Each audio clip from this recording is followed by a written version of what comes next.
Hi, this is Gretchen from Simplified Parenting, encouragement for parents that seek simple solutions.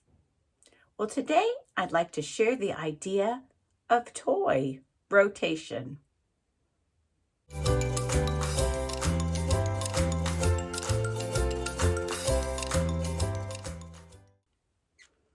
In this video, I'm hoping to share some tips that will be helpful for the teacher and for the parent, and those of you that are both. When I was in the classroom, this was really helpful for me. I kept a running inventory of the items, the teaching items that I had in a particular space, like I'm in a walk-in closet. And that way, when I was preparing for the week, we did emergent curriculum. And when the children were gaining an interest, then I'd come home and I'd look through my items, and it made it really easy for me to gather my supplies. In the next clip, I'll show you how I made it really easy to transport these items. Here's the system I use to be able to store all the items, the like items, and to be able to transfer them around, even if it's just downstairs. You can buy these bags anywhere, and they're so terrific.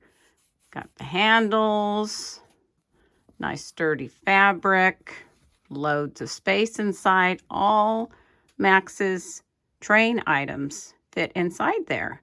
Then I keep one piece on the outside so I don't have to guess about what's inside there.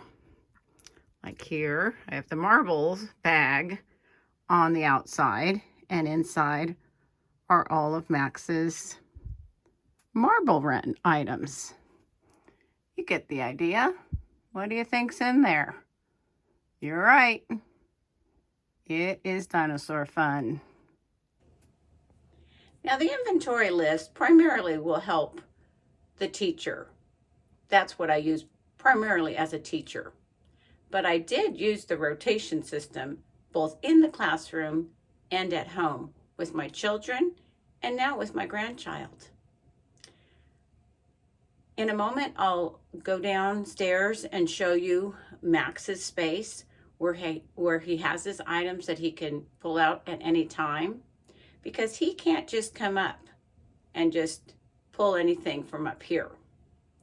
Now, for some, that may seem controlling, but for me, I like to keep my life so it's not out of control.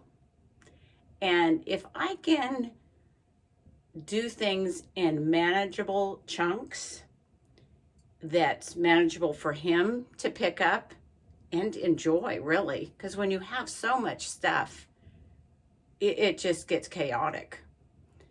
And it's manageable for my husband and myself that things aren't strewn all over the place.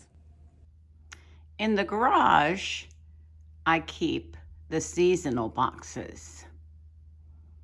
And again, everything's all in this area in big Tupperwares. I just pull it down, and Max just loves it. And it's so fun for me to see him enjoy the things that his mama and his auntie enjoyed when they were young. This is the space that Max has most of his items downstairs, because this is mostly where he plays. And he has 3 of these IKEA shelves, actually 4, but this one's school supplies. And here are his art supplies. He's got glue and scissors and colored pencils and crayons. And we don't use markers very much, because crayons and colored pencils strengthen your finger muscles because you have to push harder. So that's something to keep in mind. Lots of different paper sizes and colors in that shelf. And in here, there's lots of little doodads that but he can just have fun in any way he wants. Okay, let's peek in this bucket. This one has some items that are rotated in.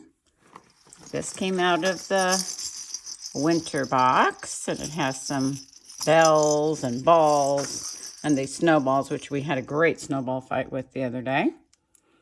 Nice and soft.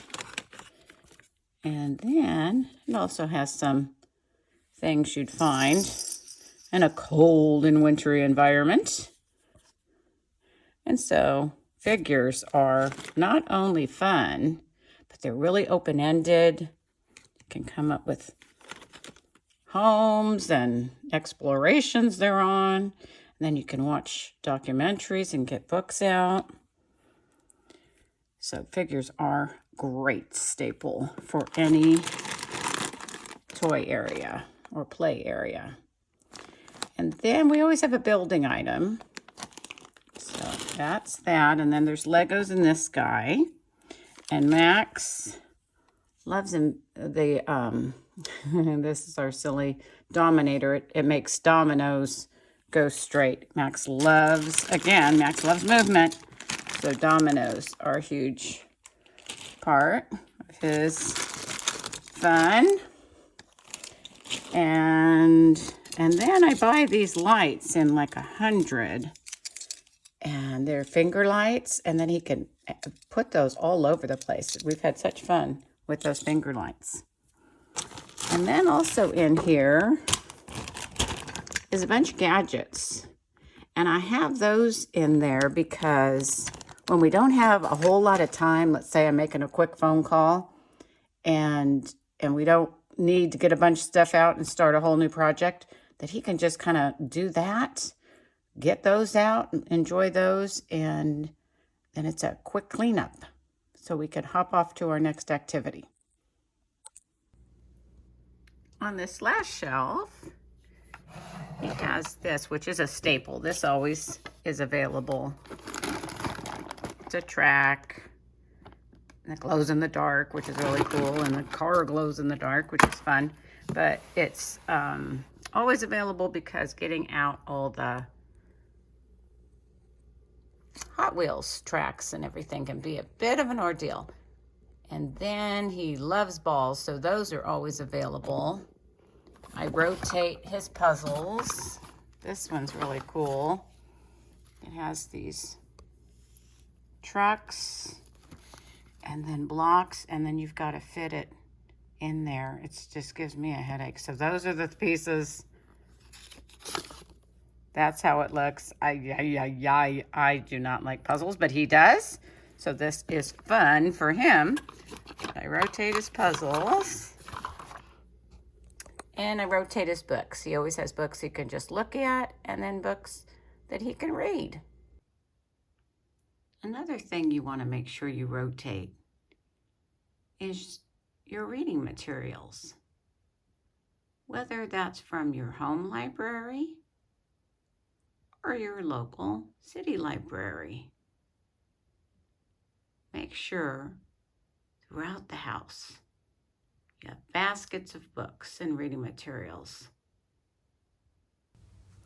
If this video was helpful to you, to God be the glory. I'll be praying for you, and I look forward to seeing you next time. Bye for now.